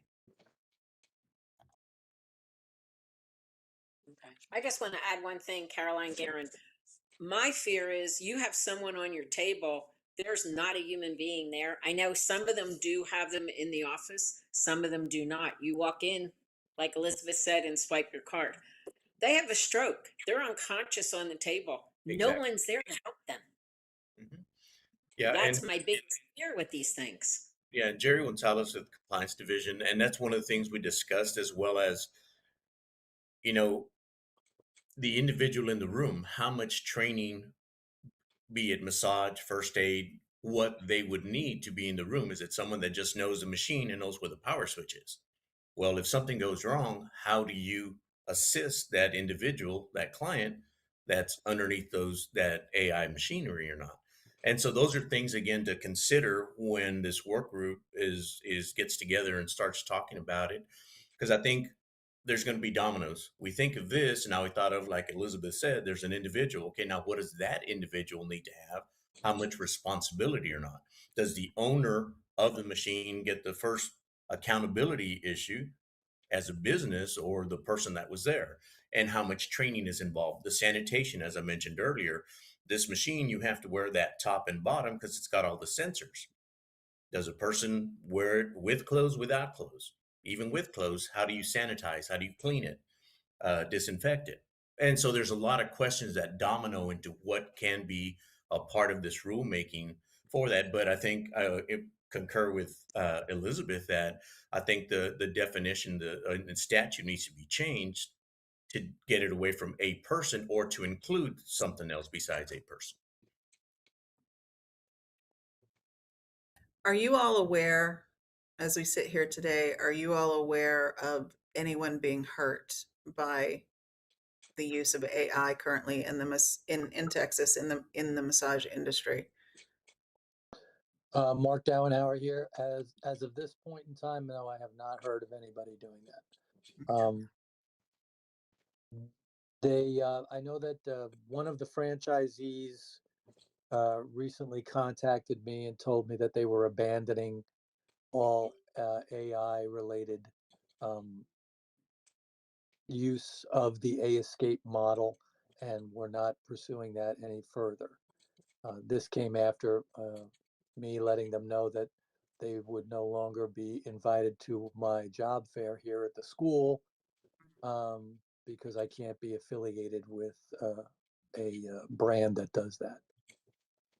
So you have already had to make a choice. You yourself have faced this Yeah. question. Yes, and other franchises that are using it have now been banned from our school. Are you aware of other schools that have instituted a ban? I am not. I would imagine Caroline's. I will. Caroline Guerin, I will ban them.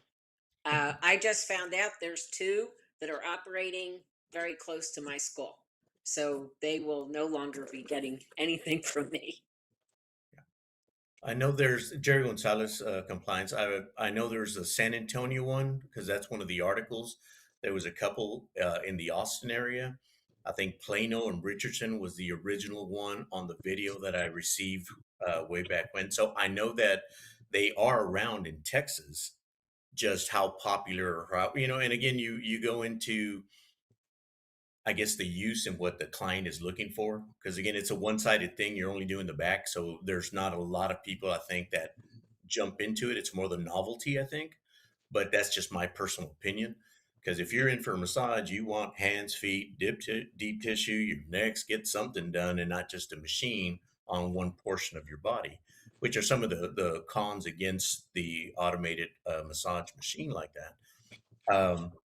But yeah, they are around Texas and well throughout the nation, but here in Texas, those are the facilities that I know of or areas that I know of.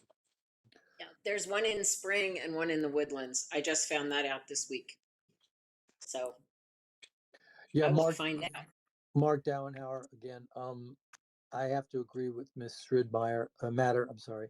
That yeah, I think it's going to take legislation to handle this situation because I think the escape is those arms are just the precursor to what we're looking at down the road once we start looking at more humanoid based AI and robots, which is really at our doorstep. And, that's on its way. So I think, yes, I think protective mechanisms within the law would be the way to go regarding any of this going forward. Okay, well, we will take that information, and Caroline, when we get to the work groups, you guys can discuss what you'd like to do, and we can move on to the next agenda items. Okay. Thank you, Jerry, Chris, and Elizabeth.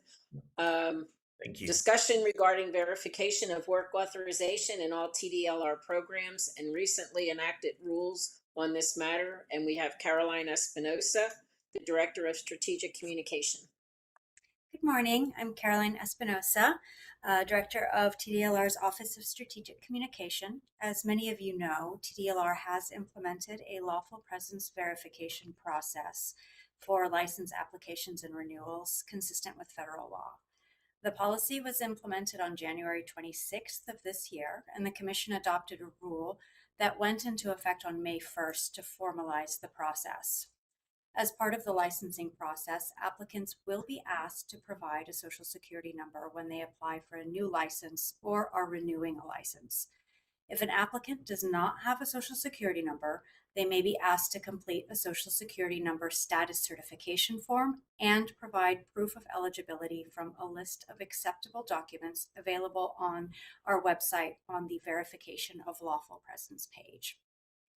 There is a long list of acceptable documents providing folks a lot of opportunity to be able to provide proof of lawful presence. It's also important to note that not everyone will be asked to provide documentation. And people should not send documents unless they are specifically requested to do so. In addition to ensuring compliance with federal law, this policy is another tool that helps strengthen the integrity of the licensing system. Along with inspections, enforcement efforts, and license verification, it can support our ongoing work to combat fraud, unlicensed activity, and human trafficking. Our goal is to protect the public, support legitimate licensed professionals, and implement the process as clearly and consistently as possible.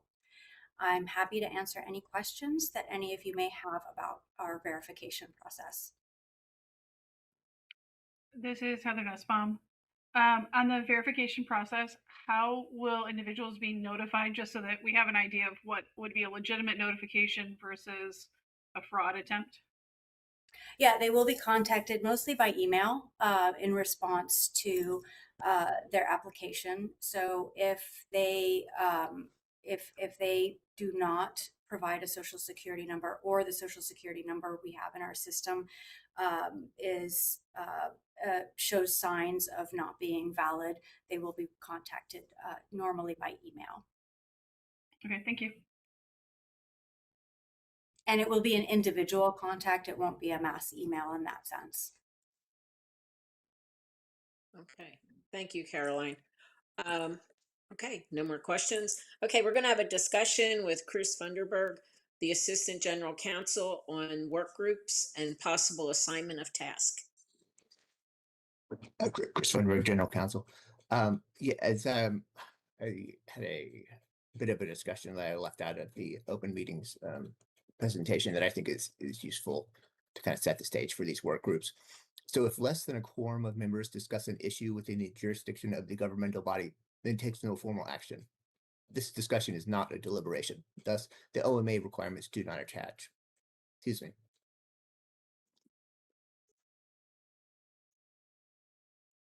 Apologize.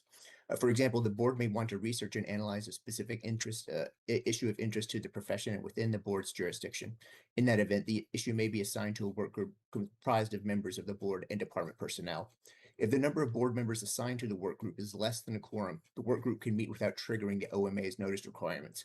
They do not attach even though the board members are discussing an issue within the jurisdiction of the governmental body. That is, as long as the board members assigned to that work group do not share their discussions with other members of the board, as this could result in a walking quorum. That said, the next time the board officially meets, the work group can share the results of its discussion with the other board members, and the work group's presentation is included in the official agenda.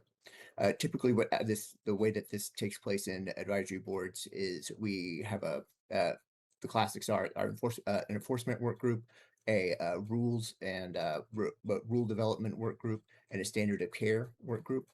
I think that there's enough activity within the massage therapy profession that all of these boards can have topics of discussion that could lead to like fruitful development of whether it's rules, laws, policies, or just generally increasing the knowledge base that allow TDLR to best implement its regulatory schema. So with that being said, what I would like to ask Alex to do is see if we can get a list going. Oh, excuse me, as Jerry points out, also the education examination work group. So we'll have a total of 4 work groups with typically 3 advisory board members assigned to each. Alex, would you mind going ahead and seeing if we can take a roll call of who might be interested in which advisory board members might be interested to assign or willing to serve on these work groups? Sure thing. Thank you, Christopher. So can everybody see this? These, let's see. This is the current work group list that we have. And as Mr. Funderburg stated, we have the first one is for the enforcement work group. Then we have the licensing, the education examination, and then the standard of care. And we currently have some members already attached to some of these. Again, this is should Ms. Guerin as presiding officer want to move some of these names around, or depending on various interests, then we can do that as well. Okay, enforcements, we have Antonio and Carol Garcia and Carol Willis. Okay. Usually, okay, anyone else interested in that one? The enforcement.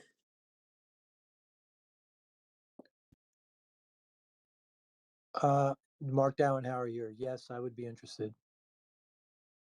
Okay. Mark. Okay. ENHAUER.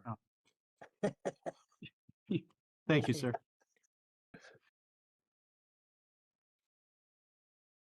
Okay, licensing, we have myself, Callie Morris, and Heather Nussbaum. This is Heather. I'm still good for that one.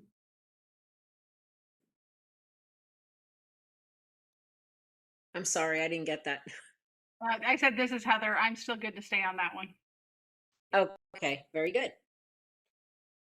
And Callie Morris is not here today. So education and examination work groups to review and make recommendations regarding education and examination, continuing education requirements and rules. Mark Dowenhauer, I'd be interested. This is Heather. I'd also be interested. Okay.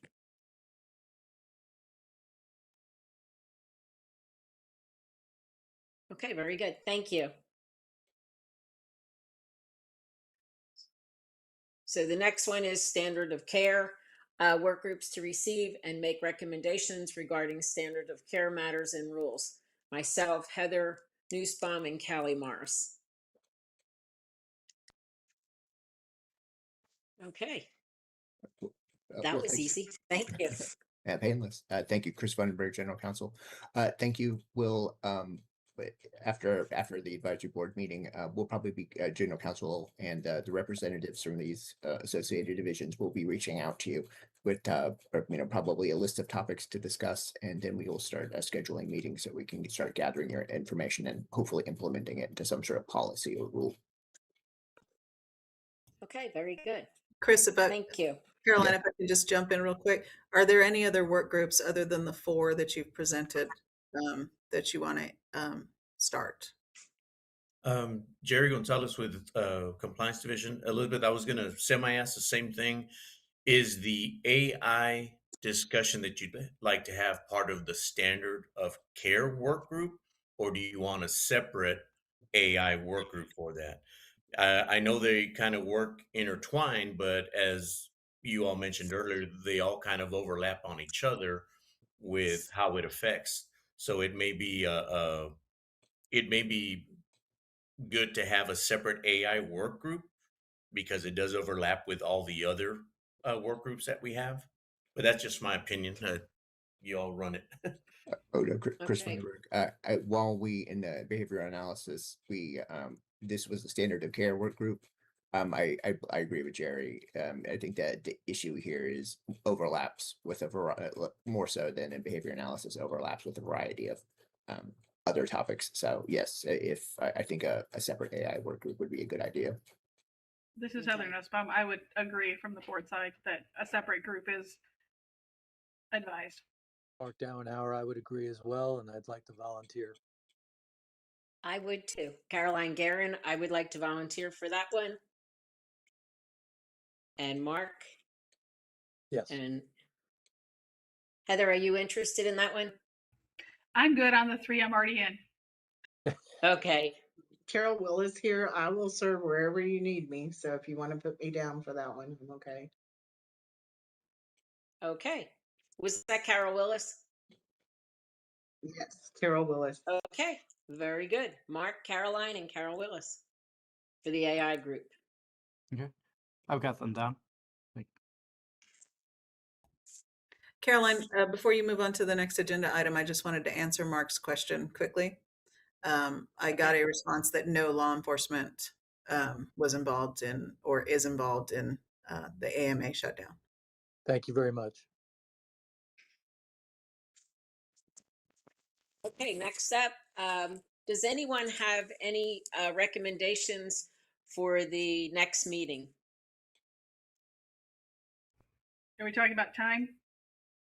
This is Heather, sorry. Time, and also, do you have anything to put on the agenda? That can be done later, but I guess the time, I would really like to see that we go to Austin for the meetings, if that's possible. I would agree with that. If nothing else, I would like to see us meeting more regularly.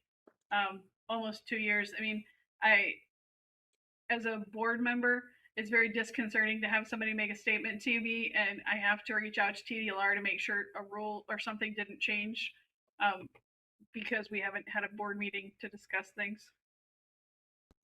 I would agree. Thank you for that feedback. We are, sorry to interrupt. I just thank you for that feedback. We are scheduling advisory board meetings at least annually, and you're always welcome to come into Austin. We can make arrangements for a meeting to be held in a hybrid manner. Okay. Susanna, this is Caroline Guerin. I really don't think once a year is enough. I think we need to meet at least, quarterly to me would be perfect. And I don't know how everybody else feels on that. Just because you're a member of the board, like Heather said, and we don't know what's going on. It would be more I would agree with, information. this is Heather, I would agree with Carolyn, once a quarter. Yeah, we can take that under advisement with staff. We do have 39 boards. So scheduling quarterly may be a challenge, but we will definitely consult on that and get back with you. And Chris Okay, Weiner, very good. Chris Mark Weiner, General Downhauer, Counsel. I concur. Mark Downhauer, I concur. I was just going to Chris Weiner, General Counsel. I just wanted to point out, since we've got this 4-year rule review that's going to be rolling out soon, just the timeline required by the APA is going to require more, and I won't say back to back, but scheduling meetings fairly close to each other just to make sure that we stay on track. So I would say for the next year or so, we'll be seeing each other more frequently than once a year for sure. Okay, that's good to hear, Chris. Thank you.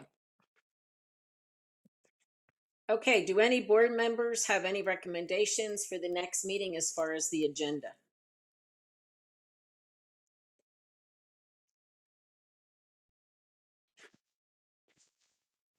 And that we can always add to later. What about discussion of date, time, and location of the next board meeting?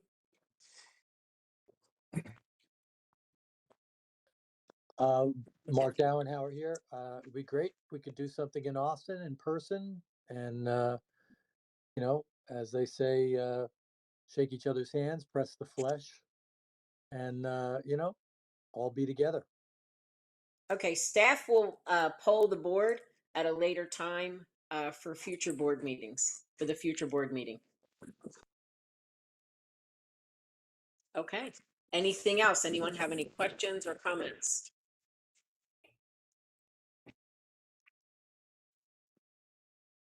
Mark Downhauer Okay. here. Yes, Mark. Thank you so much for allowing me to be part of this. I appreciate it. And I hope we do good work together. We appreciate you being here. Thank you all. And I will adjourn the meeting, and it is 12 o'clock. Thank you all. Thank you. Thank you, everyone.